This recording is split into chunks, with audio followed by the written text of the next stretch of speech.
여러분 안녕하십니까?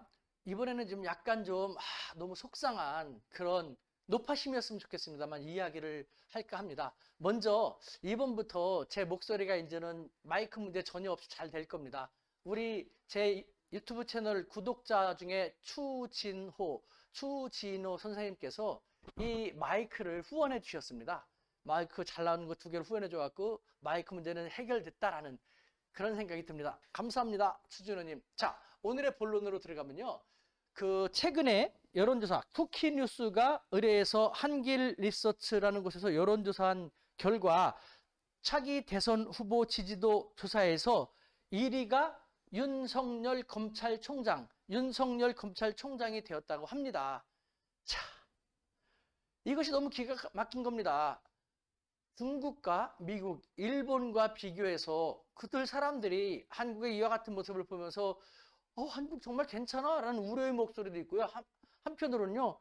아유 쟤네들은 정말 기가 막히네 황당하네 라는 비아냥 소리도 있거든요. 왜 그런지 우리가 한번 성찰해보는 그런 계기로 삼았으면 좋겠습니다. 먼저 대통령이라는 자리는 그야말로 정치, 경제, 사회, 문화, 외교 등등 전방위적으로 두루두루 꿰뚫고 내공도 있고 또 실력도 있는 그런 사람이 할 수 있는 자리지 않습니까? 그런데 과연 검찰만 쭉 있어 검찰총장 했던 그 사람이 아무것도 다른 경험이 없는 그 사람이 온전하게 잘 할 수 있을까? 저는 그거에 대해서 여러분들하고 한번 얘기를 해보고 싶은 것이죠. 먼저 미국과 중국과 일본의 대통령이나 총리라든가 국가지석은 어떤 사람이 되는지 한번 볼까요? 당장 이번에 바이든 당선인 44년 동안 워싱턴 정가에서 주름 잡아왔습니다. 잔뼈가 굵어온 것이죠. 상원 의원으로 38년을 임했고요. 부통령으로서 8년 동안을 또 임했습니다. 즉 36년과 8년 부통령으로서 40년을 넘게요. 미국이라는 나라의 국사, 정치, 경제, 사회, 문화, 외교 등등 모든 것을 계속해서 고민하고 또 그런 사람들이 어디 한둘이었겠습니까? 그런 경쟁자들과 경쟁하는 가운데서 실력으로서 물리치고 위로 올라가고 하면서 삼수만에 대통령이 될 수 있었습니다. 일본의 스가 총리 마찬가지입니다.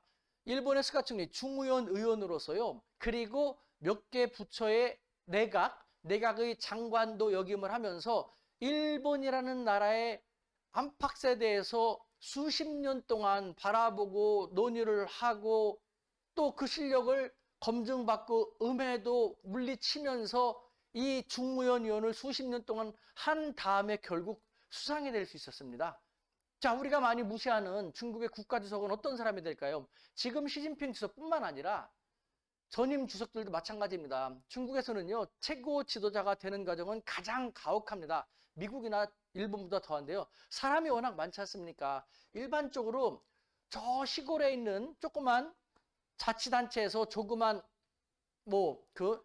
일을 하다가 거기에서 실력을 인정받고 또 경쟁자들도 물리치고 하면은 그 다음 다른 성에 가서 다른 지방자치단체에 가가지고 조금 더 직위가 올라간 상태에서 또 실력을 검증받아야 되는 겁니다. 얼마나 많은 경쟁자가 있겠습니까? 그 큰 나라. 어느 정도 또 검증이 되면 또 다른 지방자치단체, 또 다른 지방자치 조금씩 올라가면서 결국은 14억 넘는 인구 중에서 딱 한 사람만이 될 수 있는 국가주석 자리가 될 수 있는 것. 국가주석이 아니더라도요. 어느 정도까지 올라간 사람들만 하더라도 수십 년 동안 엄청난 분야에서 정치, 경제, 사회, 문화, 복지, 외교 등등등 다양한 실력을 인정받고 검증받고 경쟁자들을 물리친 상태에서 겨우 될 수 있는 것이 중국의 국가주석입니다. 실력을 인정받고 검증받고 했음에도 불구하고 시시각각 바뀌는 국내외적인 문제로 인해서 얼마나 힘든 자리입니까? 국가주석이건 일본의 총리건 미국의 대통령이건 보십시오. 실력 검증되지 않고 하루아침에 무슨 일 있다고 딱 떠오른 사람. 미국의 또람프 대통령 보십시오. 이 사람이 실력 검증도 인정받지 않고 미국에 무슨 문제가 있다라는 그런 것 때문에 갑자기 혜성처럼 딱 나타나고 미국을 완전히 폭망시켰지 않습니까? 지금 작살 내고 있지 않습니까? 아니 우리나라 우리 열심히 이렇게 해왔는데 폭망시킬 작살 낼 이유가 있습니까? 어떻게 한 분야에서 그래요. 실력이 좋아서 그렇다고 합시다. 검찰로 들어가고 검찰총장까지 올라갔다는 것. 검찰에 대해서는 잘 알 수 있겠지만 대한민국이란 나라가요. 검찰만 잘 안다고 그 사람이 대통령이 되면 모든 것을 우리 대한민국을 잘 이끌어갈 수 있는 그런 조그만 허접스러운 나라입니까? 아니지 않습니까? 왜 아직도 어떻게 저런 사람을 갖다가 대통령 지지도 1위로 뽑아주는 정도의 그런 사람들이 이렇게 많은 겁니까? 대한민국 국민으로 창피한 거 아닙니까? 이웃나라 사람들이 우리 대한민국 사람들이 성숙도를 어떻게 생각하겠습니까? 저는 이거 부정하고 싶습니다. 이거 뭔가 여론조사가 잘못됐다는 생각이 좀 들고 싶습니다. 대한민국 국민들 먼저 성숙하고 현명해져야 됩니다.